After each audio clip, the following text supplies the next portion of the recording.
Hello and welcome to this channel. मैं हूं इम्तियाज़ मलिक और आज की इस वीडियो में हम डिस्कस करेंगे syllabus for the post of forester.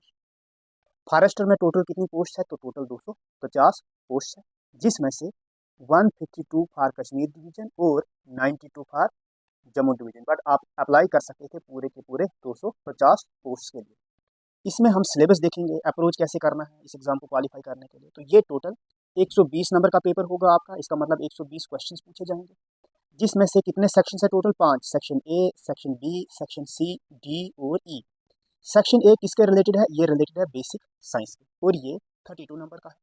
Section B, इसमें आपको बेसिक मैथ्स और ज्योमेट्री कवर करनी है।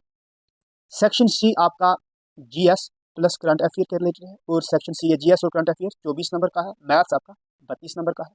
सेक्शन डी आपका लॉजिकल रीजनिंग और एनालिटिकल एबिलिटी 16 नंबर का। और section E decision making and problem solving, ये भी 16 नंबर। मतलब टोटल ये दोनों 32 नंबर के। कहीं ना कहीं ये सेक्शन डी और सेक्शन ई आप ये मान सकते हो कि जिसे हम मोटे मोटे तौर पर रीजनिंग बोलते हैं, 32 नंबर की। जीएस 24 का है। अब यहाँ पे मैं ज़्यादातर आपको फोकस करवाना चाहता हूँ इस सेक्शन ए पे, मतलब जो साइंस है वो यहाँ पे कैसे कवर करनी है।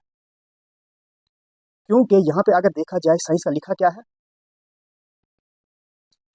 the basic science question will be of objective type. The paper aim to test the aptitude of candidates in basic science. The level of question paper shall be 12th standard having equal weightage of all three subjects physics, chemistry, bio. देखो basic science आपको सीखनी है, जिसमें 3 components physics, chemistry, bio यहाँ से पूछे जाएंगे। 12th standard लिखा है।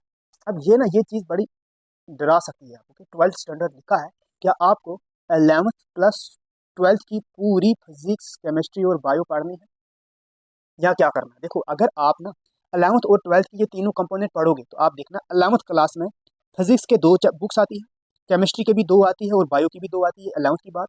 तो टोटल कितनी हुई? 2 2 2 6 बुक्स। और फिर जब 12th में जाओगे तो वहाँ पे भी प्लस 6, तो वही ये 12 बुक्स। ये 12 बुक्स नहीं पढ़ी जा सकती किसी भी कॉम्पिटेटिव एग्जाम में। साइंस को इतना नहीं पढ़ सकते। 32 नंबर की साइंस है। इन्होंने पूछा है बेसिक साइंस। देखो 11th 12th स्टैंडर्ड तो रहेगा बट बेसिक रहेगा। क्या होता है बेसिक? जब भी आप पढ़ोगे ये साइंस 11th 12th की, इसका जो बेसिक दिया होता है ना वो 9th और 10th में दिया होता है। उसी का एक्सटेंशन फिर 11th और 12th में दिया है। जितने भी चैप्टर 11th और 12th में दिए हैं वो सारे के सारे आपको 9th और 10th में मिलेंगे। उनके बेसिक कंसेप्ट सब आपको यहाँ पे मिल जाएंगे। 11th 12th में उनको एलोबरेट किया होता है, उनकी डेरिवेशंस निकाली होती है वगैरह वगैरह। उन सब में आपको नहीं फंसना है। अगर आप ये सोचो ना कि हम 11th और 12th की मोटी मोटी बुक्स लें और उन्हें हम पढ़ने लगे, मतलब आपको नीट नहीं करना। याद रखना, आपको नीट नहीं करना। आपको 2 साल लगेंगे ये बुक्स पढ़ने में, तो उतना टाइम नहीं होता है किसी भी कॉम्पिटेटिव एग्जाम के लिए, और नहीं उतना यहाँ पे आपको पूछा जाएगा। आपको क्या करना है? क्लास 9th और 10th की साइंस सीखनी है। सोर्स क्या रहेगा क्लास 9th और 10th का? देखो आपको एनसीईआरटी ले सकते हो, या फिर एनसीईआरटी में अगर देखा जाए ना तो टोटल 9th और 10th मिलाकर 30 चैप्टर है। 30 चैप्टर से अगर आप मोटा मोटा देखोगे फिजिक्स, केमिस्ट्री और बायो में, फिजिक्स में आपको अराउंड 10 चैप्टर मिलेंगे, केमिस्ट्री के अराउंड 10 चैप्टर मिलेंगे और बायो के अराउंड 10 चैप्टर मिलेंगे। तो टोटल आपको 30 चैप्टर मिलेंगे साइंस के।